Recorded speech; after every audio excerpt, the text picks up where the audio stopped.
Students, paravet के online platform से आज हम मिल्क के बारे में पढ़ेंगे। मिल्क यानी दूध। मिल्क क्या है? Milk is the total lacteal secretion from mammary glands of mammals. Means स्तन ग्रंथियों से स्रावित होने वाला तरल पदार्थ जो कि स्तनधारी वर्ग के प्राणियों की मादाओं द्वारा स्रावित किया जाता है, उसे कहते हैं दूध। और मिल्क की डेफिनेशन देखें हम तो स्तनधारियों में प्रसव के बाद कितने दिन बाद, 5 दिन बाद से लेकर उसका नेक्स्ट सक्सेसिव क्रमागत जो प्रसव होगा उससे 15 दिन पहले तक का जो स्तन ग्रंथियों का स्राव या दुग्ध ग्रंथियों का स्राव है वो दूध कहलाता है। तो सिंपल लैंग्वेज में हम समझें, स्तनधारी मादा का प्रसव हुआ, पार्चुरेशन हुआ। पार्चुरेशन के लगभग 4 से 5 दिन या 6 दिन, एवरेज में हम 5 दिन ले रहे हैं, 5 दिन तक जो जो स्तन ग्रंथियों का स्राव होता है वो कोलोस्ट्रम होता है।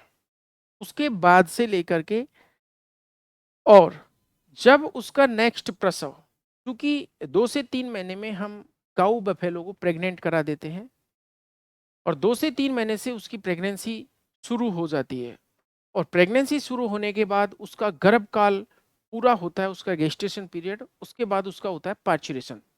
तो उस सक्सेसिव पार्चुरेशन से 15 दिन पहले तक का स्तन ग्रंथियों का स्राव दूध कहलाता है, मिल्क कहलाता है।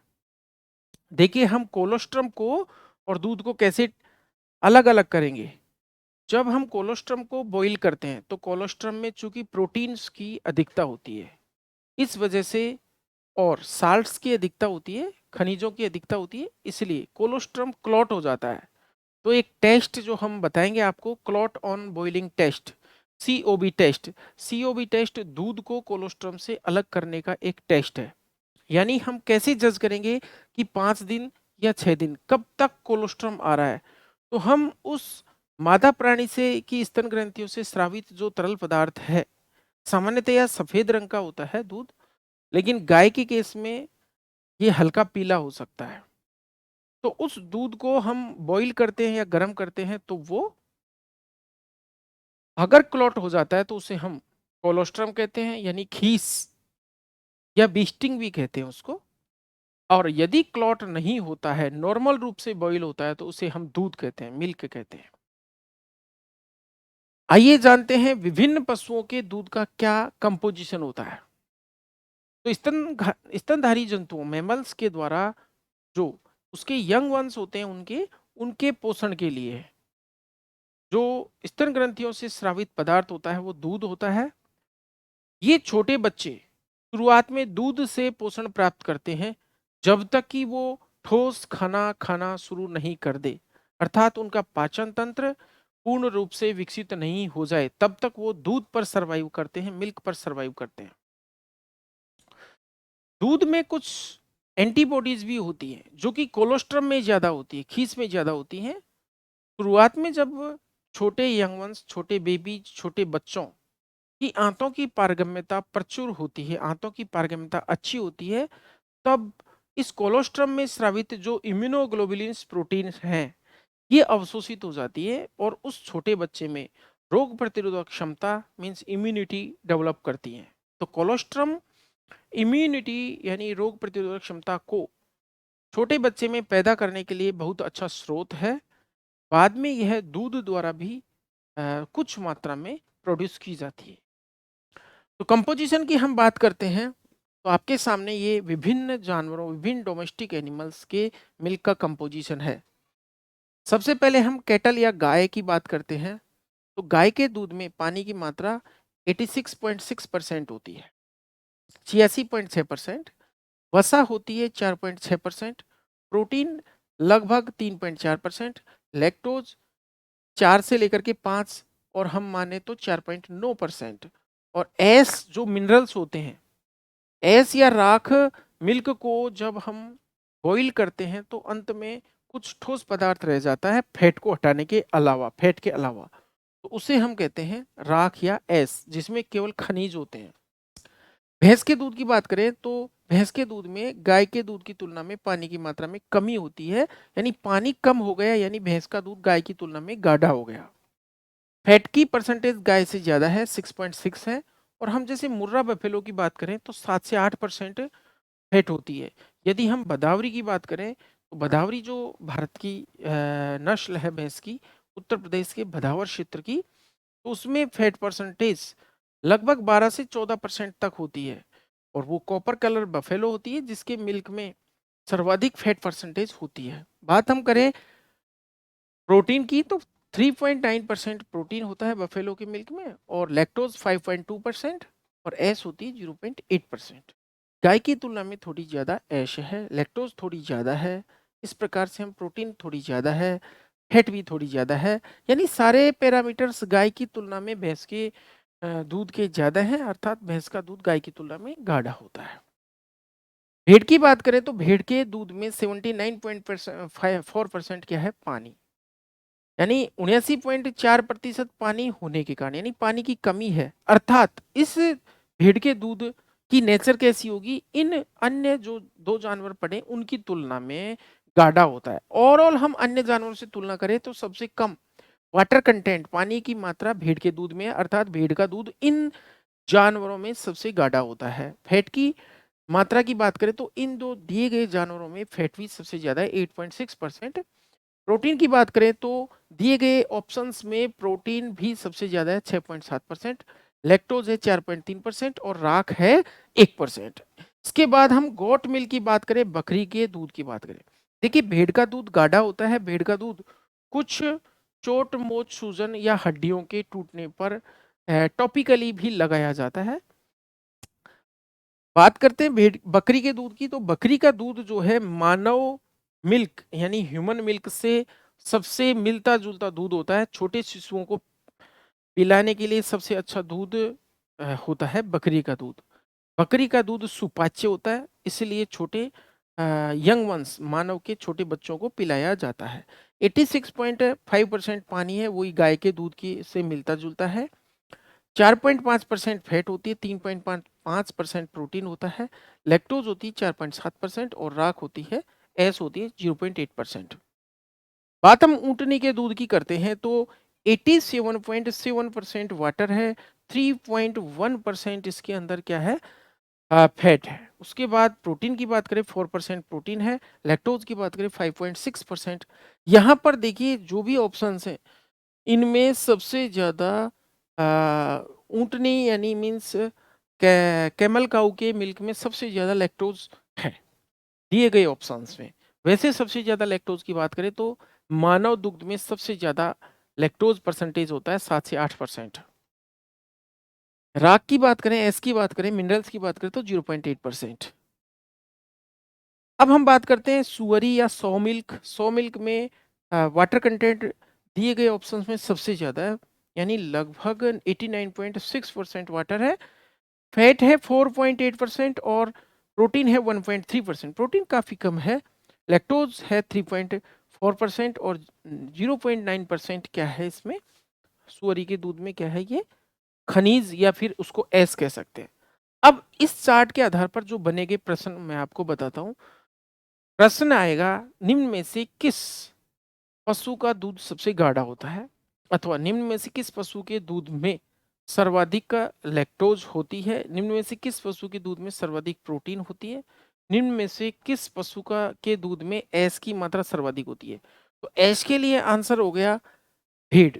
भेड़ का दूध गाढ़ा होता है, उसमें खनिजों की मात्रा भी अन्य जानवरों से ज्यादा है। लैक्टोज की बात करें तो हमने कैमल काउ मीन्स ऊँटनी के दूध में सबसे ज्यादा लैक्टोज देखी। प्रोटीन की बात करें तो भेड़ के दूध में सबसे ज्यादा प्रोटीन है। तो बनने वाले क्वेश्चन यही है, भेड़ के दूध में सबसे ज्यादा फैट है दिए गए ऑप्शंस में, और अगर पानी की बात करें तो सबसे कम पानी है या फिर सबसे ज्यादा गाढ़ा दूध है भेड़ का। यानी अगर मानव शिशु के लिए या मानव के लिए पीने योग्य जो सबसे उचित दूध होता है वो बकरी का, बकरी के बाद होता है गाय का। लैक्टोज सबसे ज्यादा ह्यूमन मिल्क में होती है 7 से 8%।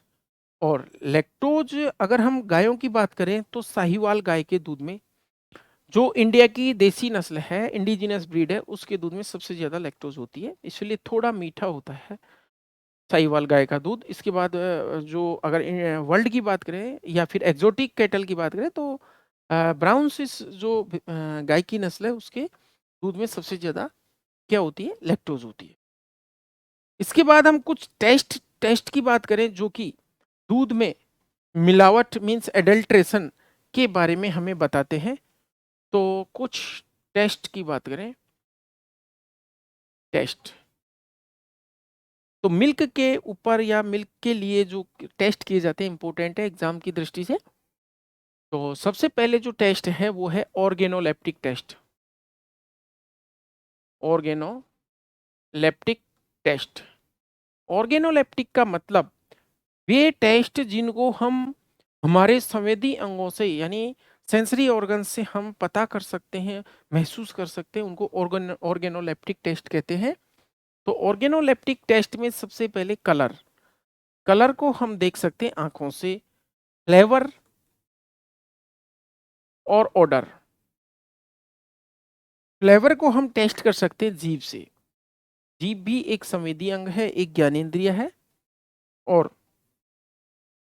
इसके बाद हम बात करें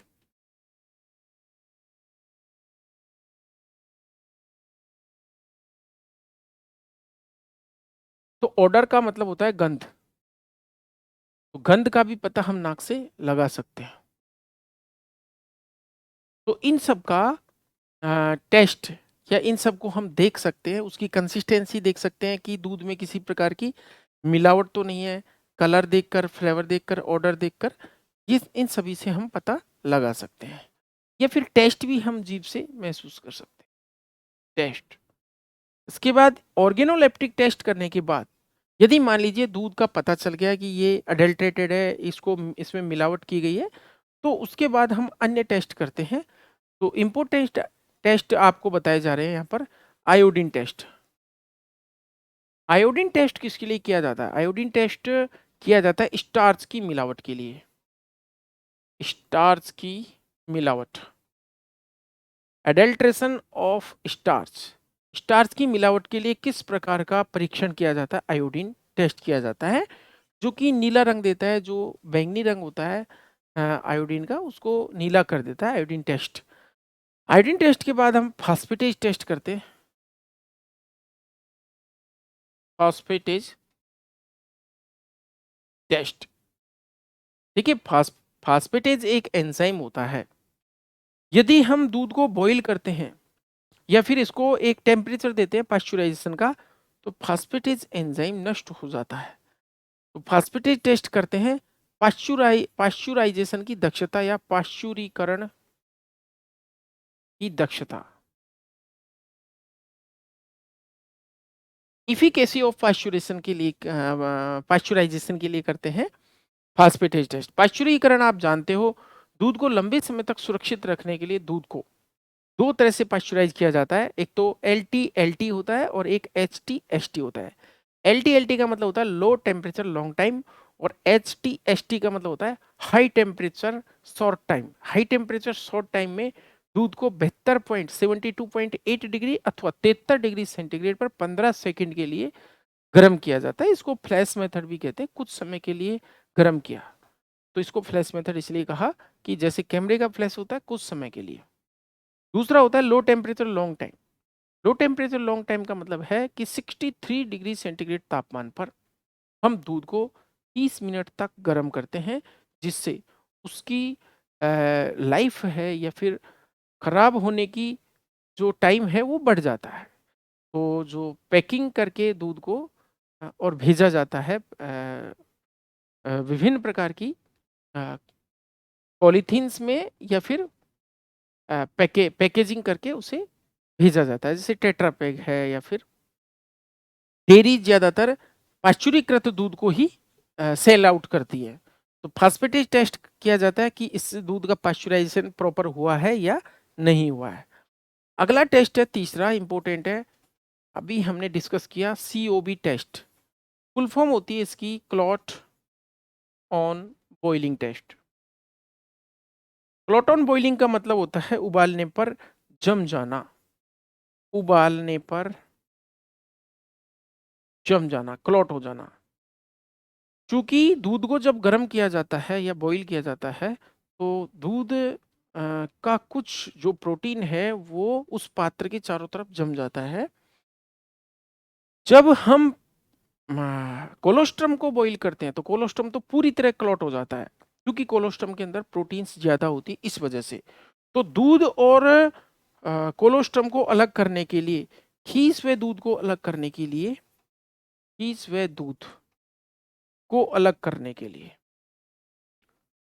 कौन सा टेस्ट किया जाता है? क्लॉट ऑन बॉइलिंग टेस्ट या COB टेस्ट किया जाता है।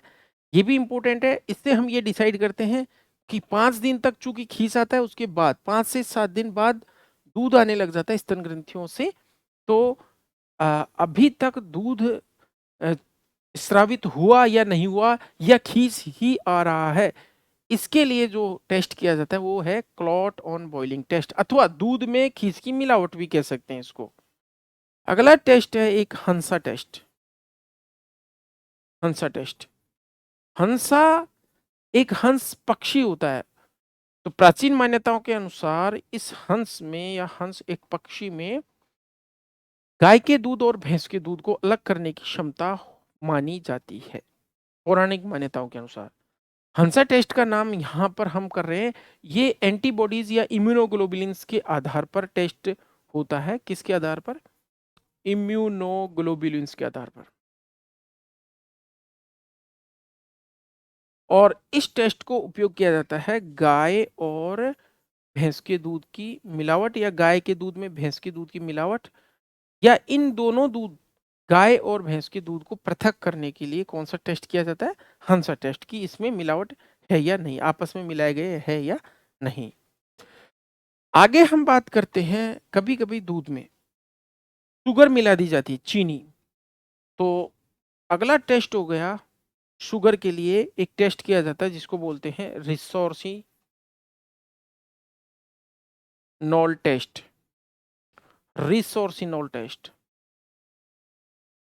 रिसोर्सिनोल टेस्ट ये किया जाता है दूध में शक्कर की मिलावट या चीनी की मिलावट। दूध में चीनी, जिसको हम सुक्रोज कहते हैं, इस सुक्रोज जो डाइसैकेराइड है या चीनी है, इसकी मिलावट का परीक्षण है। एडल्ट्रेशन ऑफ शुगर, इसके लिए टेस्ट किया जाता है रिसोर्सिनोल टेस्ट। अगले टेस्ट की हम बात करें तो नेक्स्ट टेस्ट है ब्रोमोक्रिसोल पर्पल टेस्ट।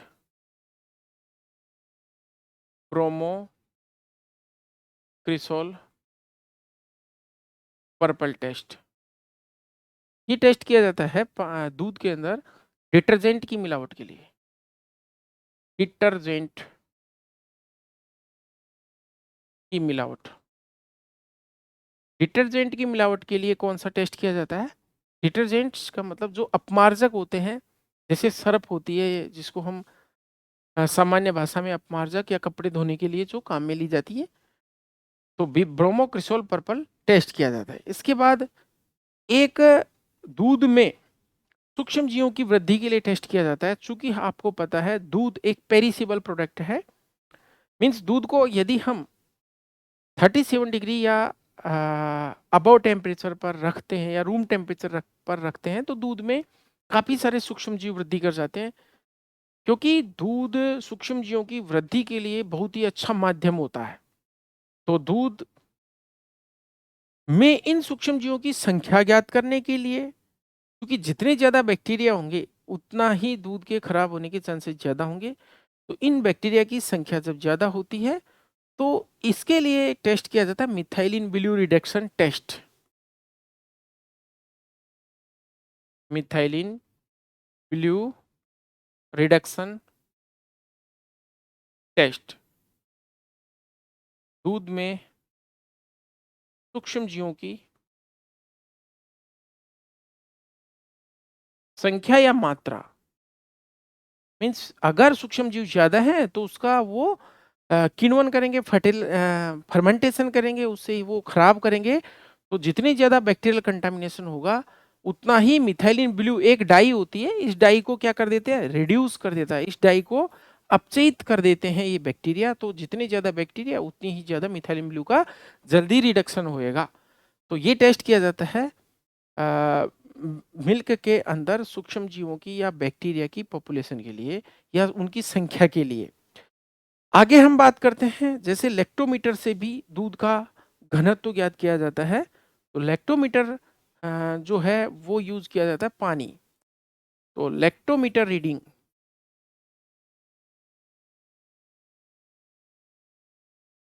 ये है पानी की मिलावट के लिए, दूध में पानी की मिलावट।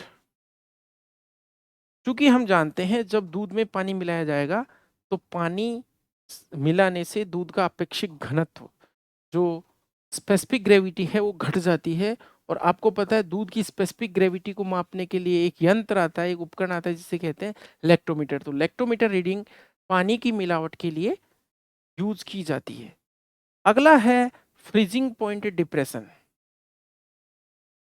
फ्रीजिंग पॉइंट डिप्रेशन, दूध का फ्रीजिंग पॉइंट जब हम उसमें पानी मिलाते हैं तो वो कम हो जाता है। तो फ्रीजिंग पॉइंट यदि कम हो रहा है तो पानी की मिलावट हो गई है, दूध में पानी की मिलावट हो गई है। अगला है एक नाइट्रेट टेस्ट। नाइट्रेट टेस्ट, देखिए नाइट्रेट के बारे में आप जानते होंगे, नाइट्रेट्स मीन्स NO3। नाइट्रेट्स सतही जल में खूब प्रचुर मात्रा में पाए जाते हैं। सतही जल में नाइट्रेट्स मिलाने से पाए जाने के कारण दूध में जब हम पानी मिला देंगे तो पानी के मिलाने से नाइट्रेट दूध में पहुंच जाएंगे और वो दूध नाइट्रेट्स के लिए पॉजिटिव टेस्ट देगा। तो इसका मतलब ये हुआ कि जब दूध जानवर की स्तन ग्रंथियों से निकलता है तो उसमें नाइट्रेट एब्सेंट होते हैं। यदि दूध में नाइट्रेट प्रेजेंट है तो इसका मतलब है उस दूध में पानी मिला दिया गया है। तो आज की इस क्लास में हमने विभिन्न पशुओं के मिल्क का कंपोजिशन पढ़ा, साथ में इंपॉर्टेंट टेस्ट जो कि दूध की एडल्ट्रेशन से संबंधित है, हमने अध्ययन किया। थैंक्स।